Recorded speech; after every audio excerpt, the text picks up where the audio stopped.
गरीब किसान था।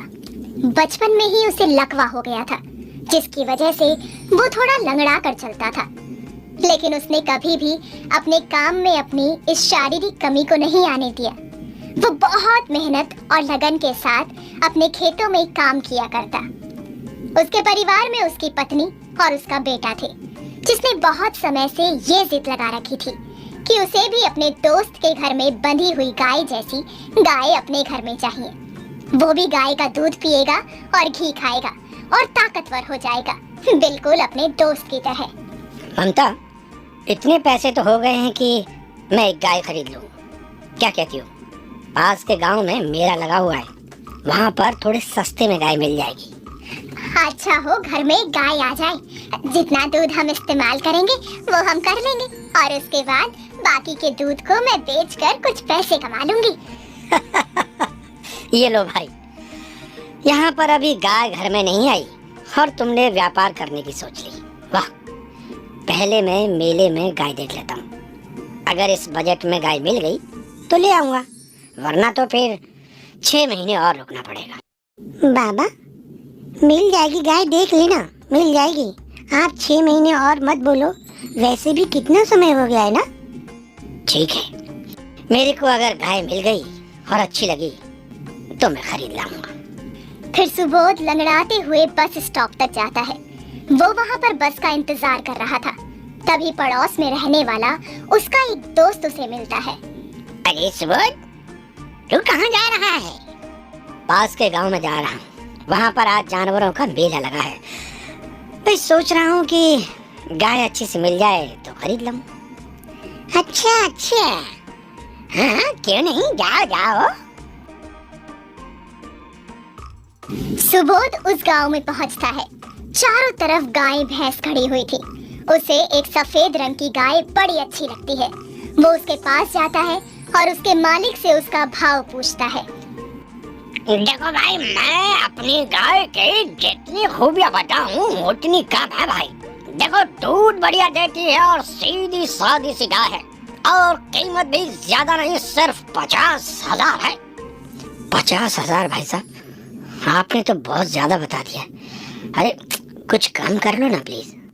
भाई, मेरी गाय की कीमत मैंने बिल्कुल सही बताई है। कम करने में अगर आऊं तो 1,000-2,000 से ज्यादा कम नहीं कर पाऊंगा। नहीं भाई, तुम तो बहुत ज्यादा पैसे बता रहे हो, मैं इसे नहीं खरीद पाऊंगा। सुबोध फिर मेले में घूमने लगता है। वहाँ पर आई हुई बहुत सारी गायों पर वो नजर मारता है, लेकिन सब इतनी महंगी थी कि वो निराश हो जाता है। जैसे ही वो मेले से बाहर आने लगता है, तब उसे एक गाय नजर आती है जो एक पैर से लंगड़ी थी, लेकिन उसका चेहरा बहुत ही मासूम दिखाई दे रहा था। वो इधर उधर अपनी गर्दन हिलाकर आने जाने वाले लोगों को देख रही थी। वहीं पर एक बूढ़ा आदमी बैठा हुआ था। सुबोध उस गाय को देखता है और आगे बढ़ जाता है, लेकिन फिर पता नहीं क्या सोचकर वो वापस आ जाता है और उस बूढ़े आदमी से पूछता है। बाबा, ये गाय कितने की है? खरीद लो बेटा, बहुत अच्छी गाय है और बहुत दूध देती है। मुझे पैसों की बहुत जरूरत है, तुम इसे 20,000 में ले लो। ठीक है बाबा, ये लो 20,000 और ये गाय मुझे दे दो। सुबोध उस काली गाय को लेकर वहाँ से चल पड़ता है।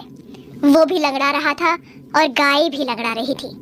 उन दोनों को देखकर सारे आने जाने वाले लोग हंस रहे थे। सुबोध को वहाँ से अपने गांव तक आने में शाम हो जाती है। जैसे ही वो गांव में गाय लेकर आता है, गांव के लोग उस पर हंसने लगते हैं। अरे सुबोध, ये क्या, तुम्हें पूरे मेले में सिर्फ ये लंगड़ी और काली गाय मिली है? अरे भाई, तुमने तो वो कहावत बिल्कुल सच कर दी। रान मिलाई जोड़ी, एक अंडा एक कौड़ी। तुम खुद जैसे हो वैसे ही अपने लिए गाय भी ढूंढ लो। अरे सुबोध भैया, कम से कम गाय तो अच्छी ले आते। बस भाभी बस, जितने पैसे मेरे पास थे उसमें ऐसी ही गाय मिलती, दूध देती है, इतना ही बहुत है। फिर सुबोध गाय को लेकर घर आ जाता है। ममता एक बारी को गाय को देखकर हैरान हो जाती है।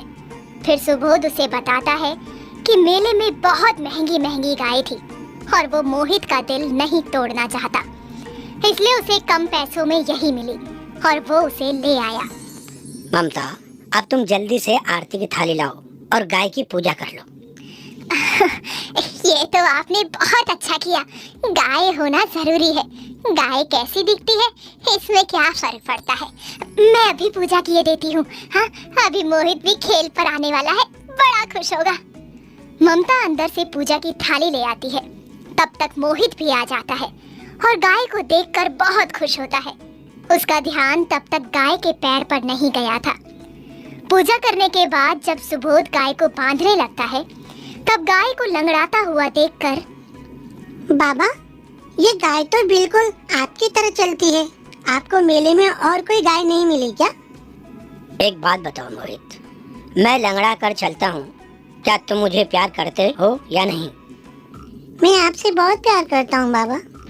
तो गाय तो हर किसी की माँ होती है, इसलिए तो गाय माता कहती हैं। अब तुम बताओ, तुम्हारा प्यार बढ़ेगा या कम होगा? हमें अपनी माँ से प्यार तो है ना? ये सुनकर मोहित चुप हो जाता है और जाकर गाय को गले लगा लेता है। गाय भी उसकी कमर को चाटने लगती है। सुबोध उसके बाद मोहित के साथ मिलकर गाय के रहने की जगह बनाता है और उसे चारा और पानी दे देता है। अगले दिन सुबह, जल्दी से उठो, गाय को भूख लगी होगी, जाओ उसके लिए चारा लेकर आ जाओ।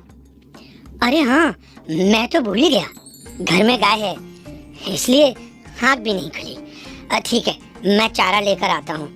मोहित को भी उठा दो, स्कूल का टाइम हो रहा है। सुबोध चारा लेने चला जाता है और फिर वो सर पर बहुत सारा चारा लेकर लंगड़ाते हुए घर आता है। सब लोग उसका मजाक उड़ाते हैं कि देखो, लंगड़ी गाय के लिए लंगड़ा सुबोध चारा लेकर जा रहा है, पर वो किसी की बातों पर ध्यान नहीं देता और घर आ जाता है। तब वो अपनी काली गाय के सामने चारा डालता है और उसके माथे को सहलाने लगता है।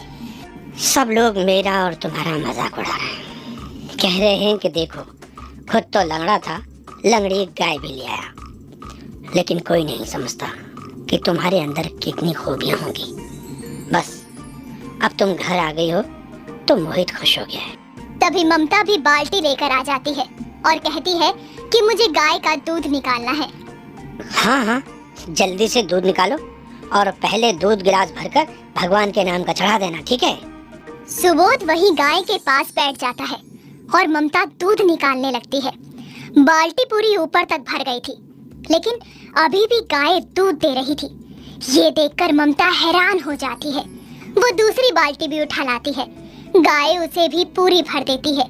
दोनों पति पत्नी हैरान थे। हाँ, देखो, हमारी गाय कितना दूध देती है, 2 बाल्टी भरकर। हाँ, अब मेरा सपना पूरा हो जाएगा, मैं भी दूध बेचकर व्यापार करूंगी। हाँ। ममता के ऐसे बोलते ही गाय जोर जोर से अपना सर हिलाने लगती है, जैसे कि वो भी हाँ कह रही हो। ममता अपने आस पड़ोस में सबको बोल देती है कि जिस किसी को भी दूध खरीदना है वो उनके यहाँ से ले सकता है। गांव में ऐसे बहुत से लोग थे जिनके घर में गाय भैंस बंधी थी, लेकिन वो दूध नहीं देती थी। वही लोग ममता के पास दूध लेने के लिए आते हैं। सब लोगों को दूध देने के बाद ममता पैसे गिनती है तो बहुत खुश होती है और गाय के पास जाकर कहती है, मेरा बरसों का सपना तुमने पूरा कर दिया।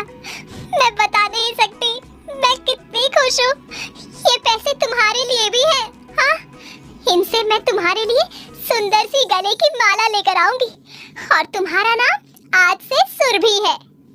पूरा दिन ममता गाय, दूध और पैसों के बारे में सोचती रहती। शाम को जब सुबोध आता है तो वो पैसे सुबोध को देखकर बोलती है, अरे ये देखो, आज मैंने दूध बेचा और उसके बदले मुझे इतने पैसे मिले।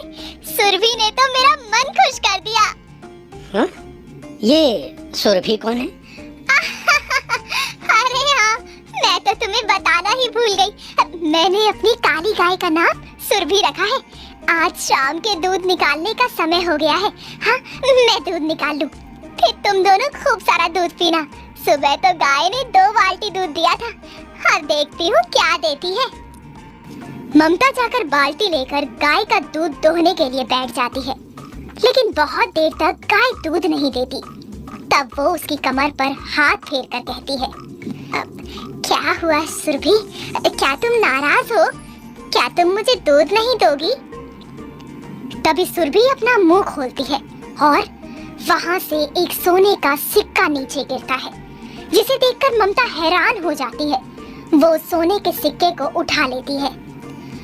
हाँ, ये तो सोने का सिक्का है। मैं समझ नहीं पा रही तुम कैसी गाय हो।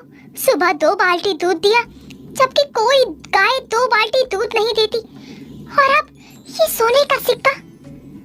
मैं एक जादू काली गाय हूँ और मैं लंगड़ी भी नहीं हूँ। मैं तो बस देखना चाहती थी कि लोगों का दिल कैसा है, क्या वो मुझे भी खरीदेंगे। पर सुबोध ने मेरा दर्द समझा, क्योंकि वो ये दर्द महसूस करता है, और उसने मुझे खरीद लिया। सुबह मैंने 2 बाल्टी दूध इसलिए दिया क्योंकि मैं सुबह 2 बाल्टी दूध देती हूँ, लेकिन शाम को मैं तुम्हें रोजाना एक सोने का सिक्का दूंगी। ममता को यकीन ही नहीं हो रहा था। वो सुबोध को आवाज देकर बाहर बुलाती है। फिर काली गाय सुबोध को भी बताती है कि वो एक जादुई गाय है।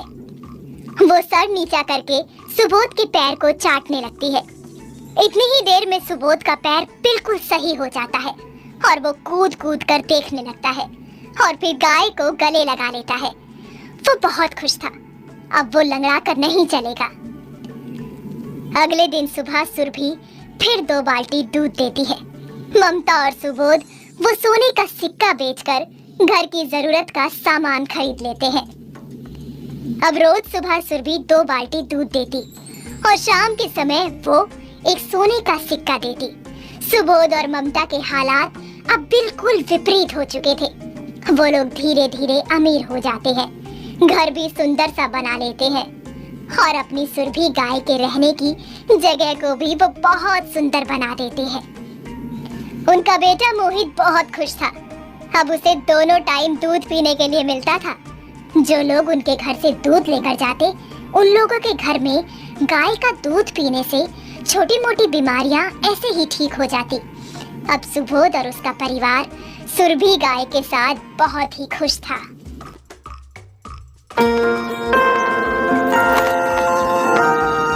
ओए आंटी, मैं मदद कर दूं? इस उम्र में इतनी थकान, इसीलिए रोजाना रिवाइटल एच विमेन, इसके 22 मल्टीविटामिन्स, मिनरल्स और नेचुरल जिंक